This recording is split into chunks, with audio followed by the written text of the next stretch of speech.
reinado de Dom Afonso III termina um ciclo a que se pode chamar a monarquia românica e começa um novo ciclo, a monarquia gótica. É mais ou menos por essa altura que Lisboa começa a ser a capital do Reino de Portugal.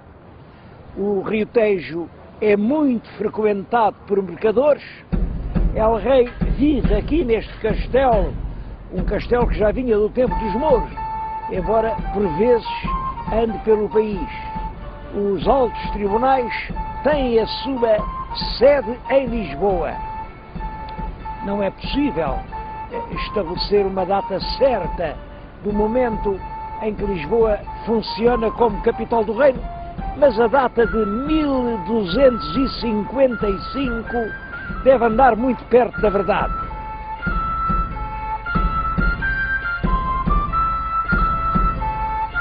Ao rei Dom Afonso III sucede no trono o filho primogênito, que é o Dom Dinis.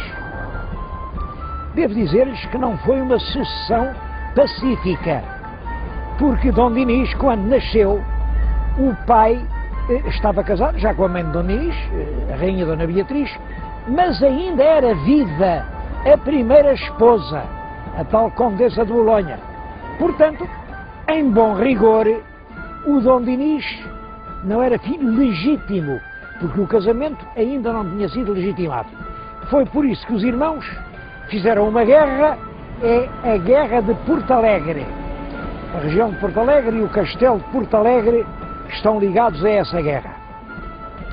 Eu estou a falar-lhes de reis, mas devo dizer que os nomes mais altos da história portuguesa nem sempre são os dos reis, nem sempre são os dos vencedores ou dos perdedores das guerras. Não. Nesta altura há dois nomes que deram uma repercussão universal e dos quais eu não posso deixar de falar. Primeiro é Santo António de Lisboa. Foi aqui que nasceu Santo António do ano de 1195.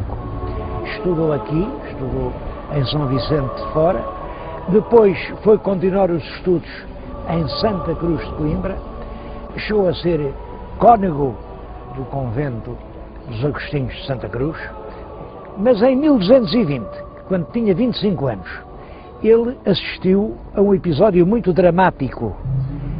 Passaram por Coimbra 5 frades franciscanos que iam a caminho de Marrocos para convencerem o norte da África de que o verdadeiro caminho para Deus não é o que passa pelo Corão, mas é o que segue pelo Evangelho. É claro que, naturalmente, estes pregadores foram mortos e os cadáveres regressaram por Portugal à Europa e voltaram a estar em Coimbra. Santo António viveu esse drama e resolveu ele próprio ir pregar para Marrocos. Sabe-se que passou lá um inverno sempre gravemente doente, e então resolve voltar a Portugal. Mas por razões que nunca foram explicadas, o navio não o trouxe para Lisboa. Houve uma tempestade e diz que o navio foi parar antes à ilha Sicília. Nessa altura havia um nome célebre, São Francisco de Assis.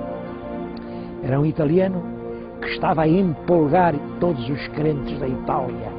Santo António conhece pessoalmente São Francisco, é nomeado pregador e professor de teologia dos franciscanos e rapidamente ocupa dentro da ordem uma posição incomparável. Todo o norte da Itália lhe é entregue. A luta contra as heresias dos albigenses é ele quem a trava, com discursos que inflamam milhares e milhares de crentes. Bom, ele morre praticamente no púlpito, esgotado na Semana Santa de 1231. Passados 10 meses apenas, foi canonizado. E em Itália, ainda hoje, quando se diz o santo é o Santo António. Em Itália, a Basílica de Pádua e toda a cidade de Pádua lhe está consagrada. É uma das figuras portuguesas que ainda hoje têm uma maior projeção em todo o mundo.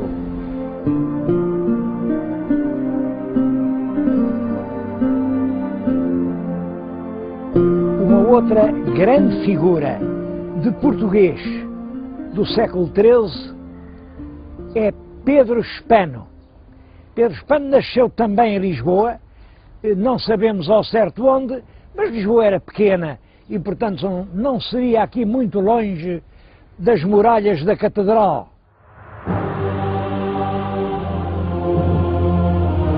Ele era filho de um médico de Lisboa e veio a ensinar medicina e lógica em várias universidades da Europa. Adquiriu com isso um prestígio tão grande que veio a ser eleito Papa no ano de 1277. É o Papa João XXI. Como lógico, deixou uma obra que durou séculos. Quando eu era estudante liceal, nós ainda aprendíamos os silogismos. Os professores obrigavam-nos a aprender uma cantilena para nós sabermos quais eram os modos válidos do silogismo. Eu ainda me lembro dela: Bárbara, celarende, dari, ferio, cesares, camestres, festino, barroco. As vogais de cada uma destas palavras indicavam os modos válidos. É claro que esta cantilena é apenas uma mnemónica. Mnemónica quer dizer um artifício para as pessoas se lembrarem. Mas quando um artifício inventado por um professor é aprendido pelos estudantes 700 anos depois de ele ter vivido, é porque era realmente um grande professor.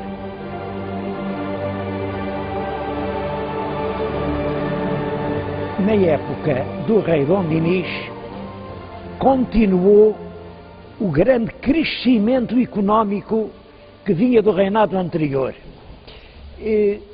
Os dois reinados juntos, Dom Afonso III e Dom Dinis, prefazem 77 anos. E pode realmente dizer-se que durante esse longo período Portugal nunca deixou de crescer. Eu estou a dizer-lhes isto aqui num ambiente bem dionisino. É um claustro mandado fazer pelo rei Dom Dinis no mosteiro de Alcobaça e que dá perfeitamente na sua grandeza, na sua solidez, uma imagem dessa época. O comércio desenvolveu-se muito.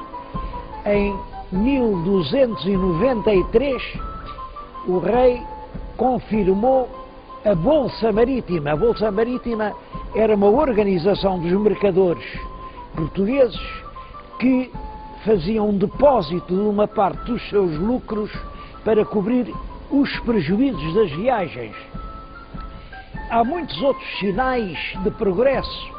A língua portuguesa, o nosso idioma, é declarado idioma oficial e é essa língua que se passa a usar nos documentos públicos, em vez do latim.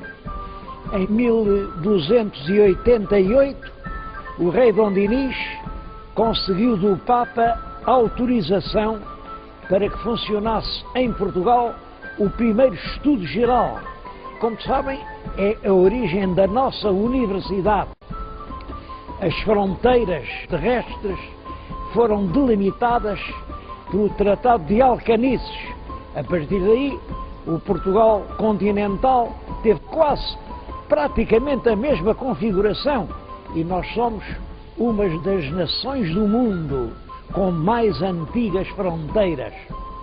Um outro ato importante desta época é a criação da Ordem de Cristo, porque o Papa tinha extinguido os templários e tentava confiscar os seus bens.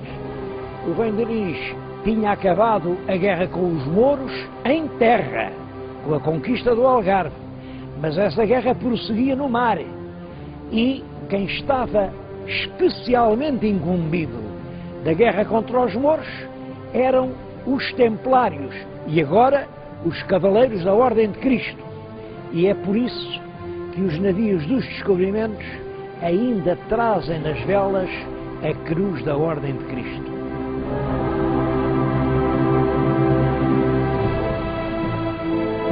É muito considerável a obra de fomento interno feita durante a época do rei Dom Dinis. Ele fundou vilas novas, instituiu feiras, mandou enxugar pântanos, construiu mosteiros e fortalezas. É impressionante a lista de obras que consta na crónica de Dom Dinis do Rui de Pina. Ele construiu Serpa, e Moura, e Olivença, e Campo Maior, Monforte, Arronches, Porto Alegre, Marvão, Castelo de Vide, e Borba, Vila Viçosa, Arraiolos, Alandroal, Monsaraz e a Jurumanha, e fez a Torre da Beja, e na Beira ainda fez Avô e o Sabugal e Castelo Rodrigo. Eu só não continuo a lista até ao fim, porque não posso preencher este tempo só com o reinado de Dom Dinis. Mas é, na verdade, uma obra muito notável. É claro que esse enorme número de obras da iniciativa real, e portanto pagas pelo erário real, significa um grande aumento de riqueza.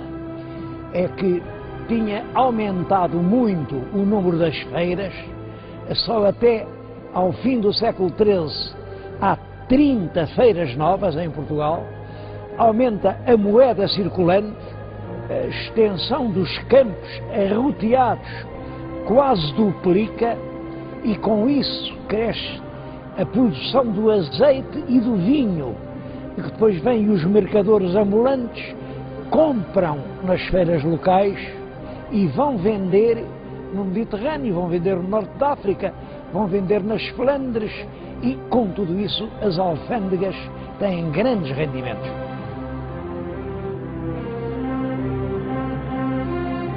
O rei de Portugal casou com uma filha do rei do Aragão, a princesa Isabel. Vem a ser a famosa Rainha Santa. Esse casamento fez primeiro por procuração em Barcelona e depois realizou-se com uma grande solenidade na vila portuguesa de Trancoso. Penso que esse casamento é um facto importante na história portuguesa. Importante tanto pela personalidade da Rainha Santa, que se vai revelar uma grande defensora da paz, tanto no plano interno, porque o país estava dividido em frações que se degladiavam de morte, como no plano internacional, em que ela procura que Portugal tenha uma posição de árbitro, de medianeiro entre as várias nações hispânicas. A rainha, em virtude dessa sua ação, foi rodeada, ainda em vida, por uma espécie de auréola de santidade. O povo atribuía-lhes milagres e ela veio realmente a ser beatificada, ainda no Renascimento, pelo Papa Leão X e depois canonizada, mas isso já no século XVII, pelo Papa Urbano XVIII. Este é o mosteiro de Santa Clara a Velha. A rainha, já nos últimos anos de vida, é por volta de 1330, ela morreu em 36, manda fazer um sepulcro lindíssimo e a ideia dela era que ficar aqui, nesta igreja de Santa Clara, que ela própria mandou construir. Isso não foi possível porque, passados cerca de 15 anos sobre a construção, dá-se a primeira inundação do rio Mondego, as águas invadem a igreja, começaram a tentar fugir ao ritmo das águas, a fazer planos mais altos, um coro alto para pôr o túmulo, mas o túmulo nunca pôde ir para o lugar onde a rainha sonhou que ele havia de ficar. Acabaram por colocá-lo também aqui em Coimbra e está no Coro Alto de Santa Clara Nova.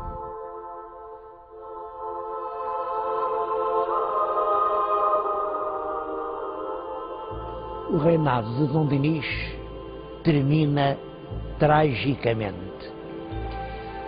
O rei Dom Dinis, da esposa, tinha um único filho, o Dom Afonso, que era, portanto, o futuro rei de Portugal. Mas fora do casamento tinha vários filhos bastardos e tinha uma grande predileção por um deles, que era realmente um homem de grandes qualidades, que era o Dom Afonso Sanches. Uma predileção tão grande que chegou a pegar nesse filho bastardo e a nomeá-lo mordomo-mor do reino. O herdeiro do trono, infante Dom Afonso, que é o futuro rei Dom Afonso IV, chegou a acusar o pai de o querer substituir no trono pelo irmão, pelo Dom Afonso Sanches, e revoltou-se abertamente. Bom, isto é a explicação que se costuma dar. Os documentos que se conhecem revelam que, em parte, esta intriga é verdadeira e que este foi o motivo direto da revolta. Mas é claro que, por detrás da Guerra Civil, havia contradições muito mais profundas. A acusação que o infante revoltado fazia ao rei seu pai era a de que ele não governava com justiça. Essa expressão governar com justiça tem na época muitas vezes o sentido de manter o equilíbrio entre grandes e pequenos. Na realidade, é certo que a partir do início do século XIV, ano de 1300, o rei Dom Dinis deixa de convocar as cortes, dá realmente proeminência aos grandes nobres, faz grandes doações e alguma razão tinha realmente o infante e as forças que o apoiavam para se revoltar. A guerra, com pequenos intervalos, durou desde 1320 a 1324. O rei teve que expulsar do país Dom Afonso Sanches, teve que afastar os ministros mais odiados pelo povo. Penso que o sentido dessa tão mal conhecida guerra civil só pode ser o seguinte: o grande progresso económico tinha feito crescer a nação plebeia, mas tinha ao mesmo tempo arruinado a nação fidalga. Por isso, na véspera do último combate em Santarém, foram contar as lanças. Do lado do rei só havia 40 lanças. Do lado do povo havia 320 lanças. O povo tinha vencido mais uma vez.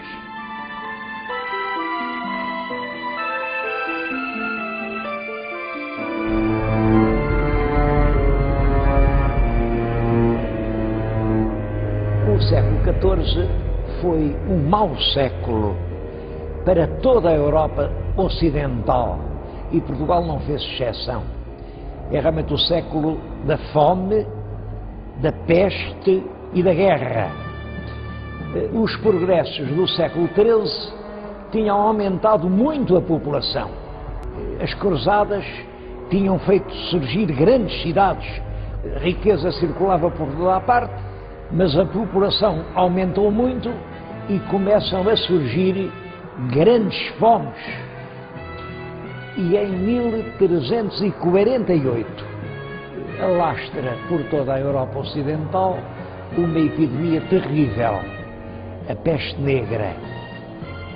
A peste negra matou, em certas regiões, cerca de 1/3 da população e teve efeitos sociais muito importantes, porque os trabalhadores que aceitavam trabalhar nos campos já não eram muitos, agora com a peste negra são ainda menos, e eles deixam de querer servir pelos regimes antigos, que era o trabalho a bem fazer, quer dizer, trabalhava-se o ano inteiro em troca do bem que o amo lhes quisesse fazer. Isso significa trabalhar em troca da subsistência. Agora o trabalhador já exige que lhe deem dinheiro pelo seu dia de trabalho. Chama-se isso um ganha-dinheiro. Era uma palavra odiosa, o ganha-dinheiro. Corresponde, é claro, ao proletário de hoje. E eram pessoas que, se não lhes pagassem, não trabalhavam. Isto hoje pode parecer-nos estranho, porque é a regra absoluta, mas na Idade Média não era assim. No século XIII e daí para trás, as pessoas trabalhavam sem qualquer salário, apenas em troca do pão que comiam. Além da peste, a guerra. É um século ensanguentado por grandes revoltas dos camponeses contra os seus senhores, pelos saques dos castelos e das abadias, pela guerra dos flamengos contra os franceses, pela guerra dos turcos contra os cristãos e pela guerra dos 100 anos entre a França e a Inglaterra, uma guerra que começa em 1337 e que vai durar 100 anos. É claro que Portugal não escapa a essa enorme crise.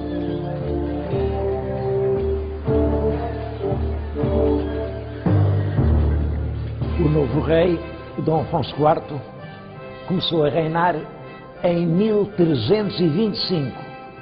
Os dois acontecimentos mais célebres do reinado são a morte de Dona Inês de Castro e são a Batalha do Salado. A Batalha do Salado é uma batalha travada no sul de Espanha, perto da cidade de Tarifa, contra os exércitos coligados do rei de Marrocos com o rei de Granada, que fizeram um último esforço para reconquistar para o Islão a Península Hispânica. Nessa batalha, os mouros foram completamente vencidos pelos reis também coligados de Castela e de Portugal. O rei de Castela é Afonso XI, o rei de Portugal é Afonso IV. E eu estou a falar-lhes nisto aqui perante o túmulo de um dos combatentes do Salado, Lopo Fernandes Pacheco, que foi um fiel conselheiro de Afonso IV e que o acompanhou na tal famosa batalha.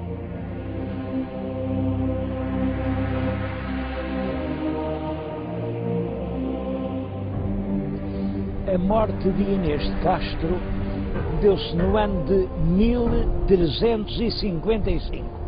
Esse é um dos episódios mais famosos de toda a história de Portugal. E é possível que essa celebridade se deva a dois factos. O primeiro é a atenção que Camões lhe consagrou nos Lusíadas. O segundo é aos grandes túmulos que o rei Dom Pedro mandou construir. Muitos se lembrarão ainda daquela estrofe célebre: estavas, linda Inês, posta em sossego, de teus anos colhendo doce fruto, naquele engano d'alma, ledo e cego, que a fortuna não deixa durar muito. A verdade é sempre diferente da lenda e, neste caso, a verdade é a seguinte: o infante herdeiro do trono, que era Dom Pedro, vivia já há anos maritalmente com uma dama da alta nobreza galega, Dona Inês de Castro, e já tinha 3 filhos dela. É até possível que já estivesse casado com ela. Entretanto, em Castela, rebenta uma grande revolta contra o rei, a quem eles chamaram Pedro Cruel, e para o substituir, vêm convidar o nosso infante Dom Pedro, o herdeiro da coroa portuguesa. É claro que isso levaria o infante a meter-se numa guerra que não tinha nada a ver connosco. Mas naturalmente que a companheira do infante, a dona Inês de Castro, via nesse convite uma grande honra. Por esse caminho ela chegava a ser rainha de Castela e, portanto, certamente ela aconselhava o companheiro a aceitar o convite. Isto que eu estou a dizer não é uma pura hipótese, é isto que se retira dos documentos que nós conhecemos. O rei Dom Afonso IV não concordava com uma intervenção portuguesa numa guerra com a qual nós nada tínhamos que ver. E ele não queria que o infante se metesse na guerra dos espanhóis. É por isso que ele manda executar Inês de Castro, a conselheira do infante. Como calculam, o infante Dom Pedro não se resignou a perder assim a mulher da sua vida, a mãe dos seus filhos.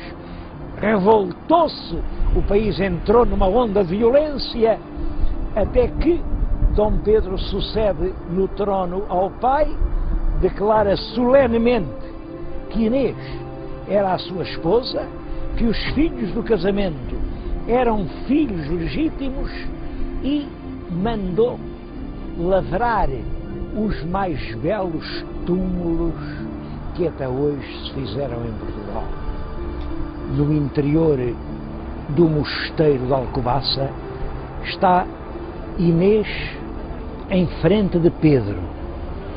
Os anjos sustêm-lhes as cabeças e parece que eles aguardam a hora em que vão soar as trombetas do juízo final. Quando isso acontecer, os mortos vão ressurgir dos seus túmulos. Eles vão abrir os olhos. Inês vê em frente de si Pedro. E Pedro, a primeira palavra que vai dizer é Inês. Num dos túmulos há uma legenda que diz: até ao fim do mundo. Eu acho que esta é uma das mais bonitas lendas de amor de toda a história da Europa.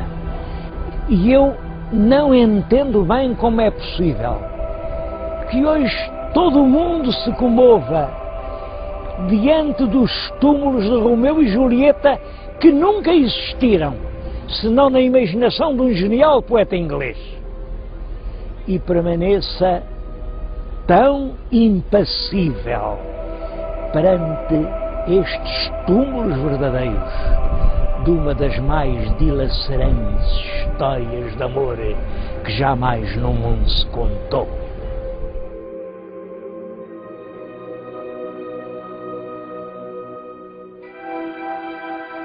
A Dom Pedro sucedeu o filho, Dom Fernando, que ocupou o trono português desde 1367 a 1383. Portanto, durante 16 anos. Foi um curto e triste reinado. Foi a propósito deste rei que Camões escreveu nos Lusíadas: o fraco rei faz fraca a forte gente. O país estava profundamente dividido entre grandes e pequenos, como sempre, entre partidários da Aliança Inglesa e partidários da Aliança Francesa, e todavia era preciso escolher entre os fidalgos, os mercadores, os mosteirais, e o rei não tinha nem a força, nem o carisma indispensável para conseguir agrupar e dominar essas contradições. Além disso, ele praticou 3 grandes erros que agravaram muito a atmosfera política do seu tempo. O primeiro erro foi envolver-se em 3 guerras com Castela. 3 guerras perdidas e nas quais ele se portou sem valentia, sem inteligência. O segundo erro foi o casamento com Dona Leonor Teles de Menezes. É que acontece isto: o rei já por 2 vezes tinha contratado os seus casamentos. Da primeira vez com uma Dona Leonor que era filha do rei de Castela. Da segunda com outra Dona Leonor, uma Dona Leonor que era filha do rei do Aragão. O casamento custou um dote elevadíssimo e o dinheiro foi para lá. Mas, entretanto, o rei conheceu uma terceira Dona Leonor, que era uma grande fidalga portuguesa, mas que já estava casada com um fidalgo da Beira, João Lourenço da Cunha. O rei conheceu-a, apaixonou-se e resolveu casar com ela. O povo não concordava com esse casamento, porque achava que o rei casar com uma mulher já casada não era muito digno. Eu acho que por detrás desse pretexto havia uma razão mais forte. É que desde sempre existia em Portugal uma forte pressão entre as classes populares e a alta nobreza. E Dona Leonor Teles de Menezes pertencia realmente à alta nobreza. E o conflito que se desenvolve a pretexto do casamento revela toda a força dramática desse conflito a que o Fernão Lopes chamou o grande desvairo entre el rei e o povo. É que quando em Lisboa constou que o rei se ia casar, instalou uma revolta e 4.000 mesteirais, mesteiral quer dizer homem de mistério, não é um agricultor, é um homem de ofício popular. 4.000 mesteirais armados, cada um com o que tinha, juntam-se em protesto diante do Paço Real. O rei manda-se informar e finge que está disposto a ouvir as queixas do povo, mas manda-lhes dizer: vocês amanhã, pela tarde, juntam-se todos no adro da igreja do convento de São Domingos e eu vou lá ouvir o que é que vocês têm para me dizer. À hora marcada, o adro de São Domingos era um mar de gente. Todos queriam ouvir como é que o rei explicava aquela situação. A tarde já estava a chegar ao fim quando se soube a odiada notícia. O rei tinha enganado o povo. Ao raiar da madrugada, saíra por uma porta escondida do Paço Real e, com Leonor Teles, ia já longe de Lisboa a caminho do norte do país. O alfaiate Fernão Vasques, que era quem tinha sido encarregado de expor as razões populares, não pôde fazer o seu discurso. Vieram soldados reais, prenderam-no e cortaram-lhe a cabeça à machadada. Mas não foi só Fernão Vasques. Os documentos falam-nos em cabecilhas do motim, que por essa razão foram justiçados. Os documentos dizem só justiçados. Mas nós todos sabemos qual era a justiça que se fazia no caso de revolta contra o rei. Era a ponta da corda da forca para os plebeus ou o gume da machada para os fidalgos. Mas eu referi-me a 3 erros. Penso que o terceiro erro foi a publicação da Lei das Sesmarias. Não é conhecida a data exata, mas segundo a indicação de Fernão Lopes, é de cerca de 1375. A nossa historiografia tradicional e romântica viu nessa lei uma providência de proteção e de ajuda à agricultura. Realmente não é isso que a lei diz.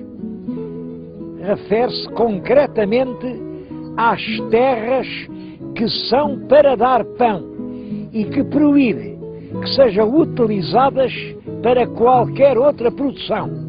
Eu estudei algumas centenas de contratos de exploração rural e repete-se constantemente esta expressão: o lavrador tem de dar ao Senhor ou 1/3 do pão que Deus der, ou 1/4 do pão que Deus der, ou 1/5 do pão que Deus der.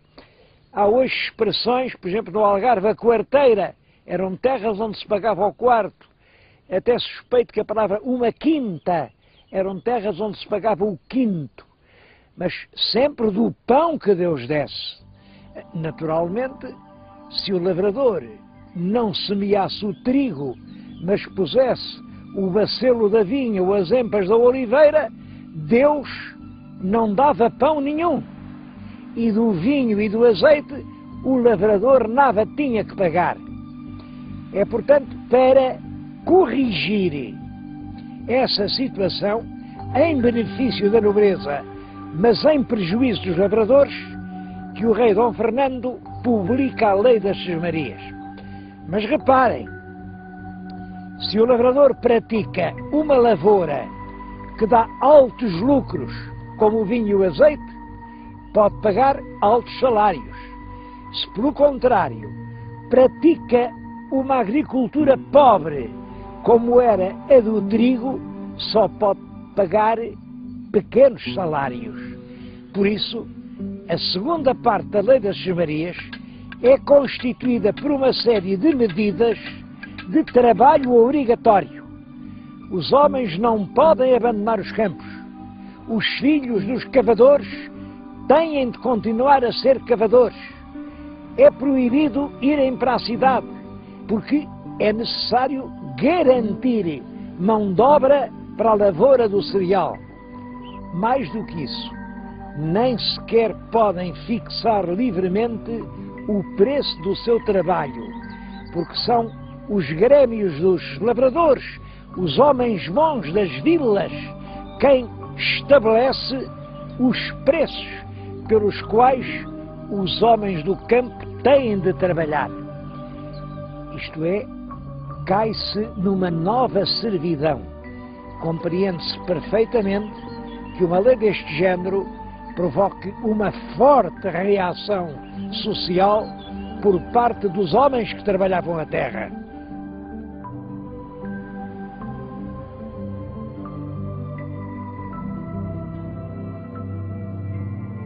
Dom Fernando morreu, parece que minado pela tuberculose, nos primeiros dias de outubro do ano de 1383. Morreu o rei, e o que é que vai acontecer agora?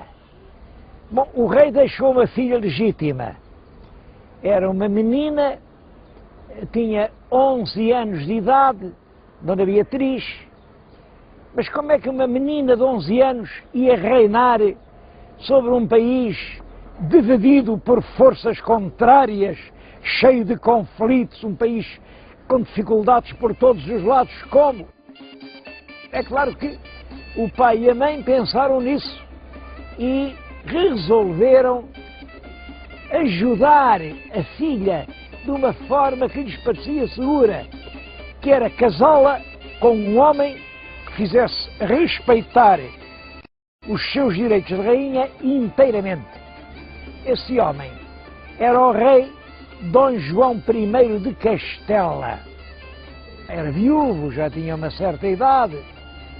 É claro que a independência de Portugal corria algum perigo com o facto da jovem rainha portuguesa estar casada com o experiente rei de Castela. Mas os nossos diplomatas e os nossos políticos encontraram uma forma muito hábil. Foi negociar um tratado muito completo, muito penorizado, muito prudente, que eram os famosos trautos. Os trautos diziam isto: quem fica a reinar realmente em Portugal é a rainha viúva Dona Leonor de Teles.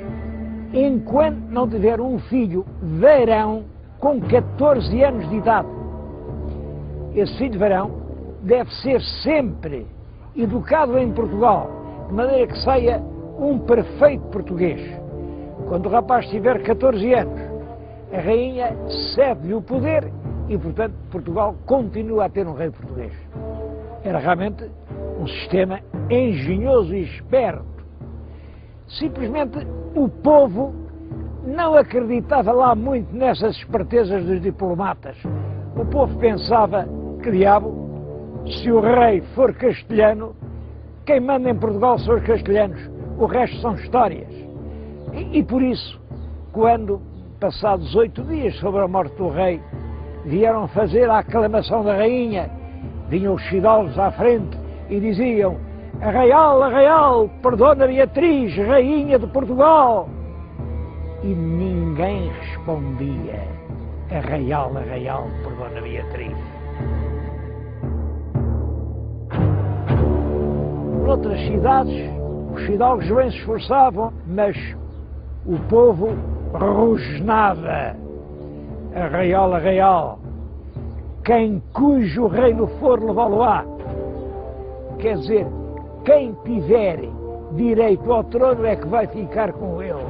E houve mesmo cidades onde o povo respondia em plenas vozes: Arraial, por Dom João, rei de Portugal. Esse Dom João era o filho mais velho do Dom Pedro e da Dona Inês de Castro. Ele estava homiciado em Castela, porque aqui tinha morto uma mulher com quem estava casado, isso é que é verdade. Tinha morto em Coimbra a Maria de Teles e tinha fugido para Castela. Mas esse era o rei que o povo queria. Era o jovem e vigoroso príncipe Dom João, filho de Dona Inês de Castro e do bom rei Dom Pedro. Claro que lá em Castela, logo que souberam que aqui o aclamavam, meteram-no na cadeia. O pobre rei Dom Fernando morreu.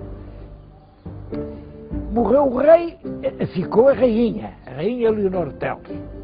Determinada, corajosa, mas quem a aconselha é o conde João Fernando Zandeiro. Ele é da Galiza. Deram-lhe aqui o título de Conde de Orém. Uma família portuguesa, os Menezes, achavam que o título de Conde de Orém devia ser lá na família. E bastou isso para uma grande parte da nobreza começar a odiar o novo Conde de Orém, a quem só chamavam, assim um pouco por desprezo, o Condandeiro. O Condandeiro é fundamentalmente um diplomata. Conhece bem a Inglaterra, conhece bem a França e, sobretudo, está consciente da gravidade das soluções que ele tem de tomar. A Europa mergulhou na Guerra dos 100 anos. Portugal tinha o seu comércio marítimo muito dependente da navegação no Mar do Norte. E quem manda no Mar do Norte são os navios da esquadra inglesa.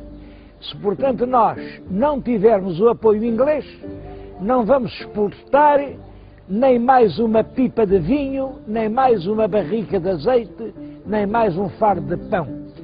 O andeiro, primeiro, inclina-se para a aliança inglesa. E é daí que vem a nossa velha aliança com a Inglaterra. Mas a verdade é que isso provoca invasões espanholas. E os ingleses não nos vêm ajudar. Por isso, ele volta-se agora para Castela. Tenta negociar acordos e alianças, mas, naturalmente, agora os burgueses não concordam. Estar do lado da França é estar contra a Inglaterra. E estar contra a Inglaterra é estar contra o bom negócio. Era, portanto, preciso mudar de projeto político. Mas para mudar de projeto político, tinham de sacrificar o conde João Fernando Zandeiro. Devo dizer que a crónica de Fernão Lopes conta as coisas de uma forma diferente. O que diz é que a rainha Leonor Teles era amante do conde João Fernandes Andeiro e que, portanto, os burgueses de Lisboa, muito indignados com aquele adultério, que coisa horrorosa, então uma rainha viúva há tão pouco tempo, metida lá com o Andeiro, e que resolveram matar o Andeiro. De facto, há sempre uma pequena intriga por detrás de um grande interesse. E não há dúvida que aqui o que está em jogo é a política fundamental do país perante a Guerra dos 100 anos.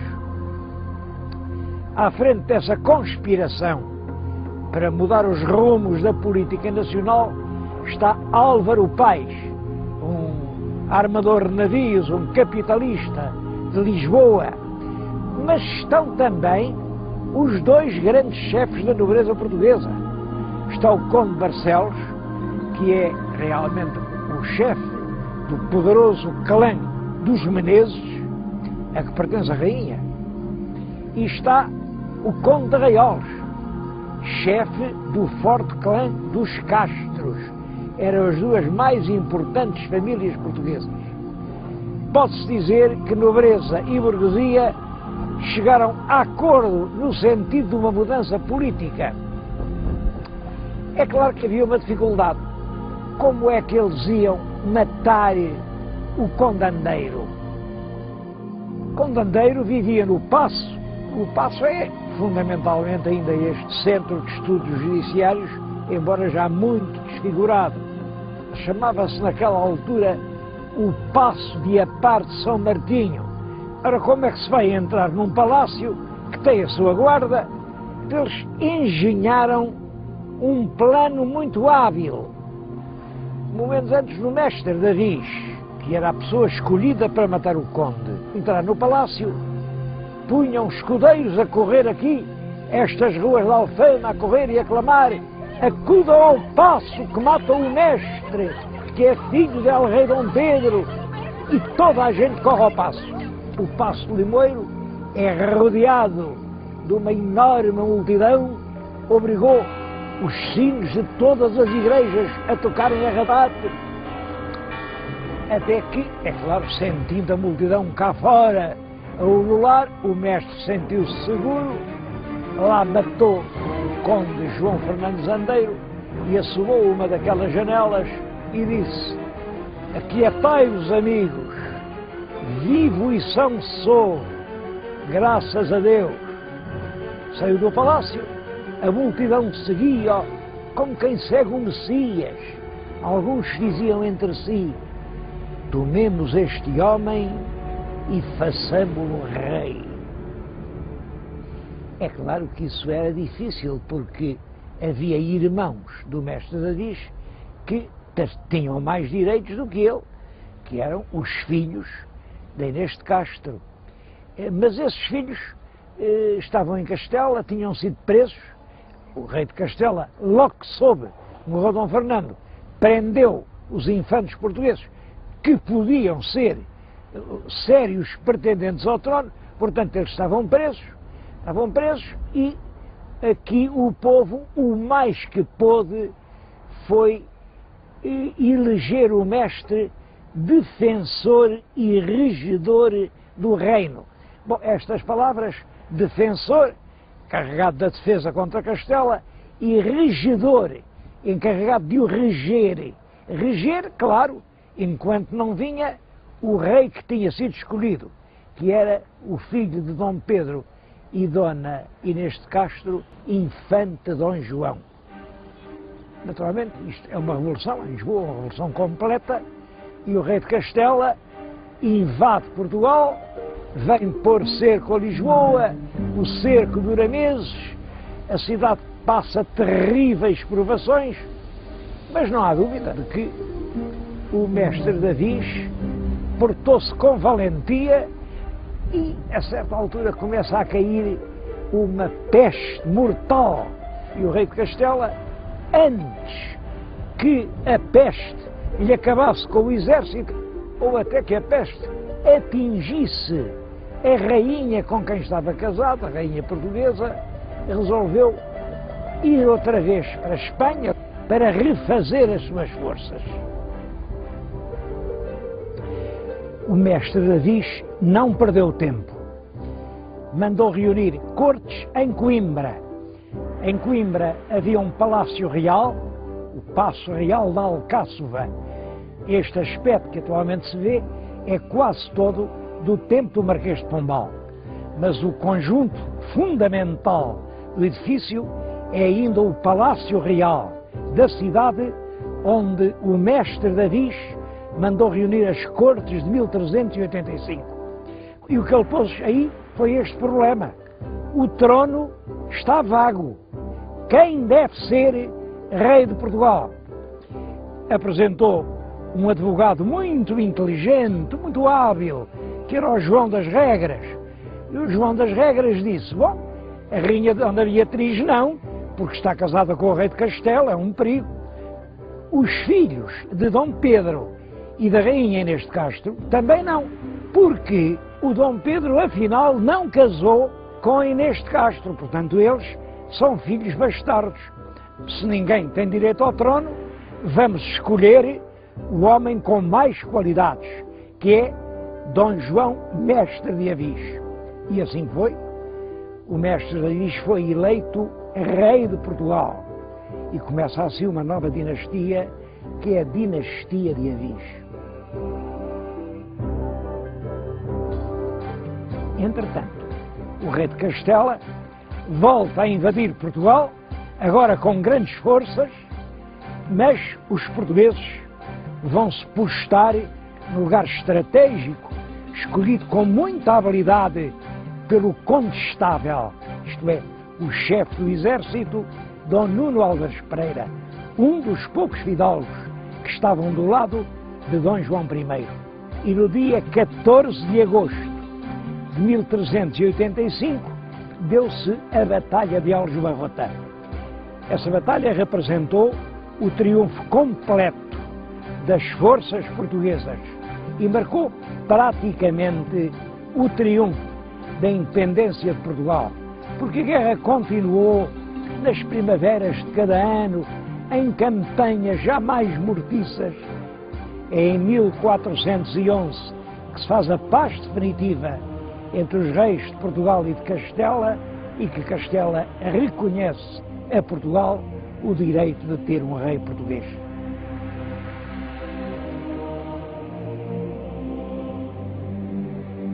A Batalha Real de Aljubarrota teve consequências de grande importância para o destino político de Portugal. Por um lado, resolveu o problema dinástico a favor da independência portuguesa. Por outro lado, colocou no trono uma nova dinastia, a dinastia de Avis. Mas, sobretudo, essa dinastia vem a imprimir um novo rumo à governação portuguesa. Para recordar para sempre essa vitória, o rei vencedor mandou construir, muito perto do lugar onde se deu a batalha, um grande monumento que ele consagrou a Santa Maria da Vitória. É um dos mais solenes e grandiosos monumentos portugueses. E El Rei Dom João I quis ter dentro dele a sua última morada. Para isso mandou construir a Mestre Huguet uma capela magnífica, grandiosa, é um dos mais extraordinários túmulos reais que existem na Europa. El Rei jaz no centro. No seu leito de morte, dá a mão à rainha. A rainha é Dona Filipa de Lencastre, da família real de Inglaterra, e a princesa que veio consolidar a aliança luso-britânica. Mas esta capela do fundador marcou para sempre a história com a lembrança del Rei Dom João I, Dom João de boa memória, de boa memória, porque o próprio rei fez escrever nas lajes do seu túmulo os principais acontecimentos do seu reinado, que foi realmente um dos mais longos e mais gloriosos reinados da história de Portugal.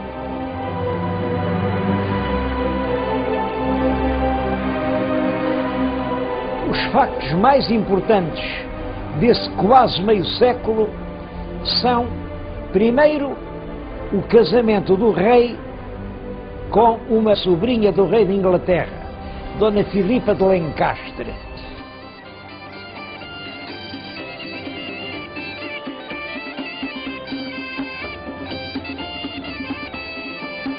Esse casamento vem reforçar a aliança entre Portugal e a Inglaterra, aliança que já tinha sido feita por el rei Dom Fernando, mas que ficou para sempre como uma das pedras angulares da política externa portuguesa. O segundo facto é a ruína da velha fidalguia de sangue, que foi em grande parte substituída por uma nobreza nova. Muitos eram aqueles valentes escudeiros que tinham estado ao lado do mestre Davis nas horas incertas da aljubarrota. Há mesmo o aparecimento de algumas grandes casas nobres. O caso mais importante é a fundação da Casa de Bragança. A Casa de Bragança tem esta história. No tempo do mestre Davis havia em Portugal 3 condados: o Conde de Barcelos, o Conde de Orém e no sul o Conde de Arraiolos. Ora bem, o mestre Davis deu os 3 condados ao mesmo jovem fidalgo, o condestável Dom Nuno Álvares Pereira. Além disso, deu-lhe inúmeras outras coisas, de maneira que Nuno Álvares era o homem mais rico de Portugal e como tal, constituía um problema para a própria corte. O rei Dom João I, com habilidade, resolveu esse problema. O rei tinha um filho anterior ao casamento, Dom Afonso, e o Nuno Álvares tinha uma filha única. Ora bem, o rei casou esse filho bastardo com a filha única do condestável e, portanto, toda a imensa massa de bens de Nuno Álvares fica agora a fazer parte também da Casa de Bragança, quer dizer, pertence a um filho do mestre Davis. O último facto muito importante do reinado é o da conquista de Ceuta, que é em 1415. É a data que simbolicamente marca o início da expansão portuguesa. O tema das verdadeiras causas da expedição portuguesa a Ceuta é um dos temas mais polémicos da história do século XV. O que o rei Dom João I dizia era o seguinte: ele queria armar os filhos cavaleiros, porque os 3 filhos mais velhos, entretanto, tinham-se feito homens, mas devia, para isso, fazer uma grande festa.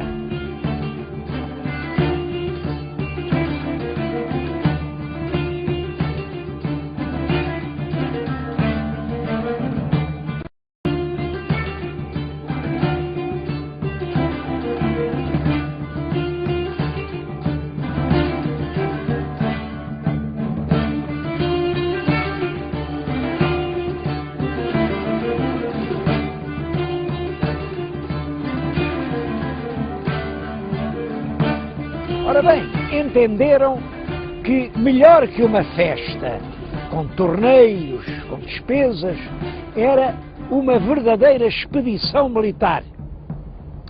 E que por isso, para substituir o torneio que se faria em Lisboa, se organizou a grande expedição militar de que resultou a conquista de Ceuta. Esta versão, que foi repetida durante séculos, foi depois posta em dúvida pelos historiadores modernos, que não acreditam nisso e que dizem que não, que as razões predominantes eram razões de ordem económica. Eu devo dizer que as razões dadas pelo rei estão perfeitamente de acordo com a mentalidade do tempo e com a mentalidade do próprio Dom João I. Ele era um filho bastardo que se tinha apoderado de uma coroa de uma forma não muito regular e que tinha, portanto, um problema de prestígio. Devo dizer que ele ganhou essa batalha do prestígio e chegou a ser um dos monarcas mais prestigiosos da Europa do seu tempo.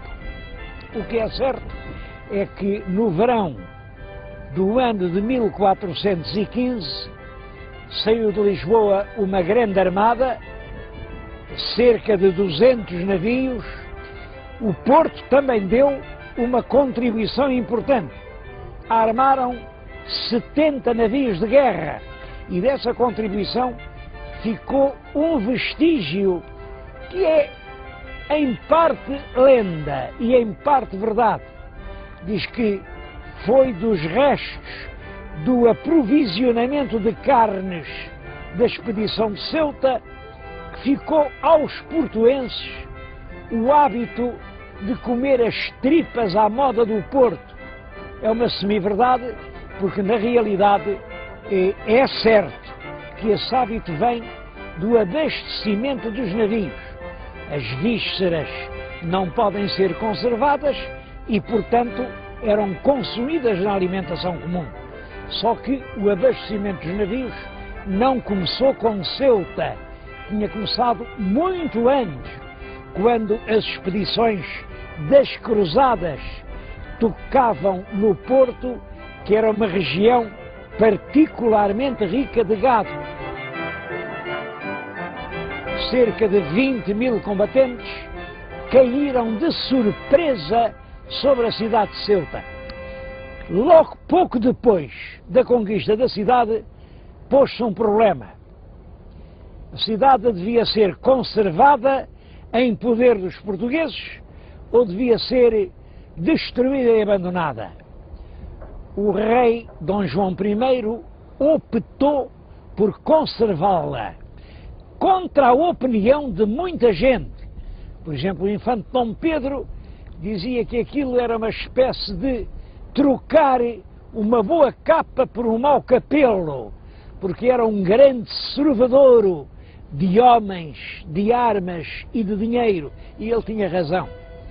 A verdade é que Ceuta ficou isolada por todos os lados, tinha que ser abastecida de tudo e, portanto, a única forma de evitar essa situação era conquistar outras terras que pudessem amparar Ceuta. O próprio rei Dom João I, à hora da morte, fez aos filhos um apelo dramático, que voltassem a passar a África para conquistar a cidade de Arzila. Como dizia o filho de Dom João I, Dom Duarte, disto foram as derradeiras palavras que nos bem pôde dizer. Quer dizer, El Rei morre com esse apelo na boca. Ora bem, a cidade de Ceuta manteve-se sob a bandeira portuguesa desde 1415 até 1640. Com a restauração da independência, os habitantes de Ceuta preferiram continuar ligados à coroa de Castela. Na realidade, não tinham outra solução, porque eram inteiramente abastecidos através da costa de Espanha.